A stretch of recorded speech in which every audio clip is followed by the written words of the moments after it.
kuri bench nari ngabo nari bitwa batumushyize kuri waiting list mu gihe hari ahantu baba bakeneye umukino. Who's the first? Kenny Keshat, Logan Joe. Uranyishe abo ni nyine ngenda bakunda bose. Ngomba guhitamo se iyo tumugurishije ntabwo agaruka harya. wapi aba yagiye. Gusa Bruce the first namugurisha. Kubera The iki? first namugurisha naramubuze muri iyi minsi kandi nyine iyo mubuze uba utangiye kuva mu banki. Ubwo Logan John namushira kuri bench gashati mu kibuga of course. Okay, twagiye. $10 Olima na Real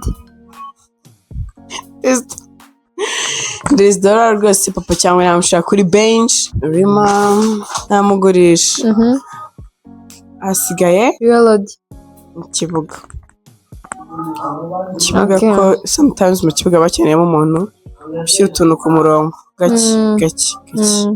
Okay, twagiye. Titi Brown, Jojo Breeze, General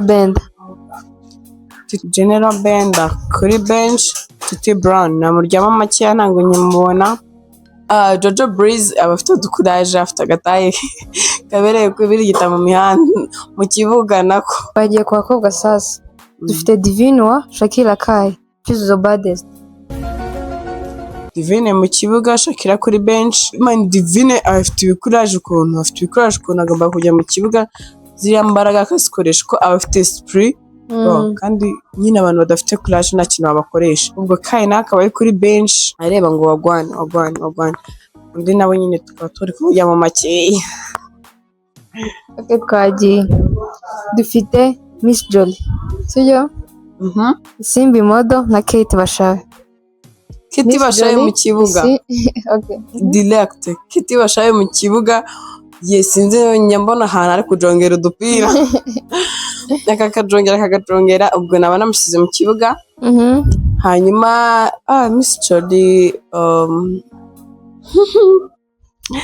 Miss Jolly hariya bwasigaye nande?